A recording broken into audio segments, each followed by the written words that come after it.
Hello and welcome back to episode 2 of Kid in a Sweet Shop's mini-series with RM Sotheby's, where an incredible collection of cars has come up for auction.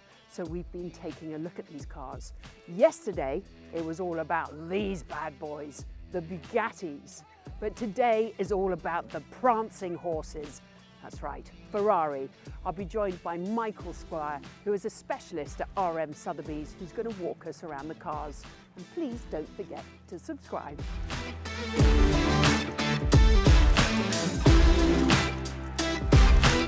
Michael, how are you? Very good. How are you, Jodie? Yeah, very good. Wow, this just makes my heart sing. It's amazing, isn't it? Look at these, they're so stunning. Okay, let's start with the LaFerrari. Right, so this is, can you believe this is 8 years old now? I can't. You can release it today and it would just look completely contemporary. Yeah. So this is 2014 LaFerrari. Yes. This really was, at the time, it was Ferrari's latest and greatest. All their best technology went into it. Yeah. Chassis was designed by Rory Byrne. Yes, Who of course did all of Michael Schumacher's championship winning Formula One cars. So it's got all the right pedigree behind it. Yeah. It's a 6.3 litre V12. No, the engine is just ridiculous. mind-blowing. Of course, with a hybrid powertrain attached to it. So brilliant. yeah, it's a really fantastic thing. Yeah. Ludicrously fast. I mean, what is 0 to 6? Do we know all of that? I mean, it's just fast. Should we just say it's a point fast? of relevance. Yeah, it's sub 3 seconds. Sub 3 comfortably. seconds. Yeah. And so, how many of the LaFerraris were made? 499. Okay, so slightly more. So yeah, each sort of Ferrari hypercar they produce slightly more. Yeah. So well, they're more in need. yeah, this is Ferrari's sort of great piece of marketing. They've still got a sort of 3 times that number of people who want one. Oh gosh, yes. So they could, if they wanted, they could have produced easily over 1,000 of these and still sold every single one, maybe even 1,500. And do you see them come up often in auction? Yeah, we usually see one a year. One a year. Maybe one a year in Europe, one a year in the States. That's just obviously with us. But yeah, they're very rare cars. They're super desirable. And this has been owned by the original owner? Or? Yep, there's one owner from one owner. He's properly enjoyed it. Yes, taken why? it on holiday. How many miles? It's a bit over 24,000 miles. Oh, nice. So it's okay. It's been used, but at the same time it's been completely maintained its entire life. I mean, it is. It's in great condition. I mean it's such a beautiful car. Yeah, I love the thing that they've actually used sort of styling cues from sort of earlier Ferraris, like the P4. You can see the sort of back of it. Yes, exactly. And it's all, it's really stunning. I mean, it is such a beautiful bottom. Right, let's have a look inside. And do you think I could ask what the estimate would be? The estimate's £2 to £2.5 million. 2.2. Oh my goodness. I'm just going to sit. So this is the famous kind of the monocoque, right? Absolutely, yeah. And it's kind of like it's similar-ish to the Enzo. Yeah. In the way it's kind of like a cell for the driver and passenger. Yeah. And obviously the engine's directly bolted to the back of it. Yeah. But yeah, it does, the whole sort of thing gives you a proper sort of feeling of being in a real sports car. Yeah. It's beautiful, and it's got all the baggage as well. Yeah, you've got luggage, cover, all its books and tools, as you'd expect.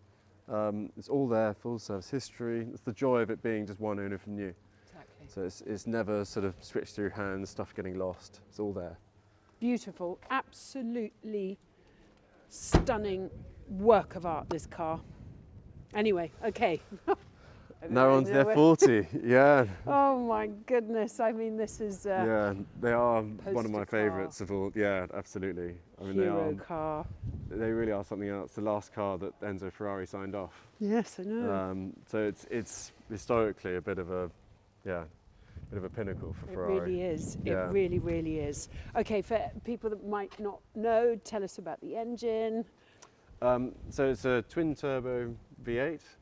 So which for Ferrari at the time, the first time they've really done stuff like that was with the 288, which we'll go to in a bit. That was all kind of born off what was happening with Formula One, turbocharged Formula One cars, also Group B. Yeah. So you know, Ferraris did have an interest at one point in going into Group B, but in racing rather than rallying. It's a category you could do in racing. Yeah. So yeah, the sort of the great battle we never saw was the slight predecessor, but the car between the 288 and the F40 was the GTO Evoluzione. Yes. That was supposed to go to Le Mans, in theory, to fight with the Porsche 961. Yes. Never happened. Never happened. But the 288 GTO Evoluzione became the F40. And when you see the two next to each other, yes, you can see. It looks more like an F40 than it does a 288 GTO. 100%. You can see lots of kind of so the synergies. whole thing is super special. You know, carbon Kevlar panels everywhere. Yeah. Yeah, the perspex rear window and that. all the gills. It's just it's superb. It's such an incredible engine. So they weren't, when they first started producing the car, they told everyone, I can't remember the exact figure, it's a three or 400. And they just had a tidal wave of orders. Of orders, yes. And they ended up producing a bit over 1,300. 1,300, that was it. So it's actually, of all of the Ferrari hypercars, they are the most common, but, you know, take that away from the equation, for me they're one of the most special of all of them. I mean, no words really. Yeah. It is what it is. It's the Ferrari F40. I think it's one of the most famous cars ever. Yeah. I think it's the only, like literally my grandmother will go, oh, that's an F40. Yeah, absolutely. You know, so everyone knows yeah, absolutely. it. It's just kind of like you don't have to be a car nut. Yeah, completely. Oh, brilliant. Right, let's have a look inside. Okay, so tell us more about this one. So this car, it's two owners from new. Yes? It came to the collection in 1997.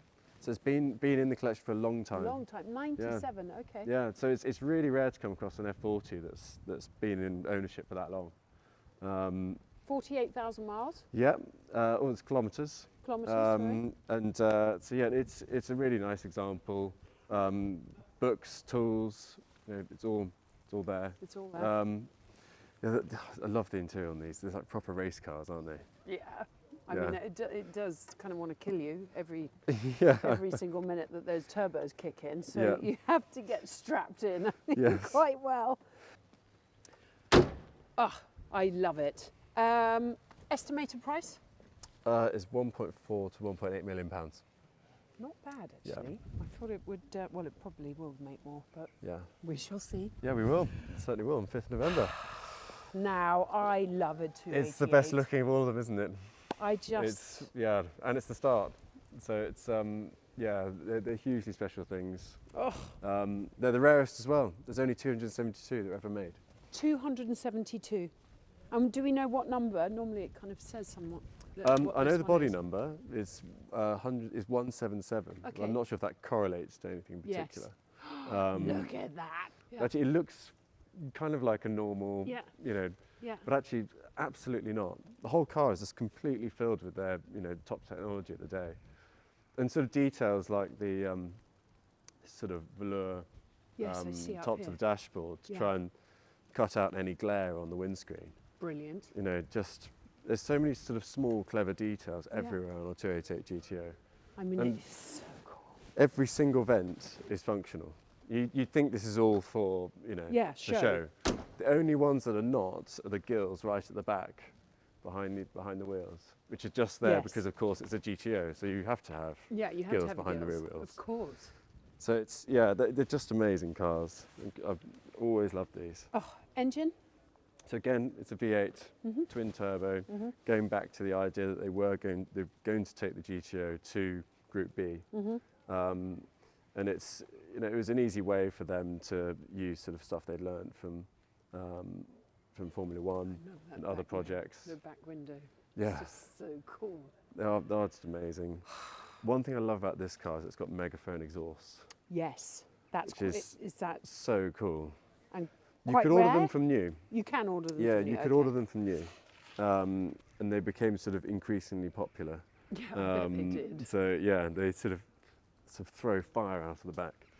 So did these come up for sale often, considering there's quite a small amount of them? They do and they don't. It's not so easy to find nice ones. Yeah. And this is immaculate. This is a lovely example. Yes. And it's been in the collection since 2012. So Okay, it's not one of the longest serving Yeah. sort of members, if you want to call it Yeah. that. But it's a really nice example. If you open up the front, it's got a spare wheel and all its got books all and the tools bits. and all the bits. Yes. So it's Which yeah, is it's so a really easy nice to lose thing. Yeah. and kind of not come with cars. So I just look at the wing mirrors. I know, It it's fabulous. If a wing mirror was a piece of art, it would be It would the 288 GTO. It seriously It's would. just- yeah. I mean, they are beautiful. And what do you think it will fetch? So the estimate is 3.25 to £4 million. Wow. So it's Wow, yeah. wow. Gosh, how exciting. lovely thing. Well, I'm going to Really be watching is. this lot very, very closely indeed. Yeah. But they are really just wonderful examples of Ferraris, Yeah. and I think it will do very well. And guys, make sure you tune in tomorrow because we haven't finished yet. We have 2 more lots to show you, and they're awesome. Thank you.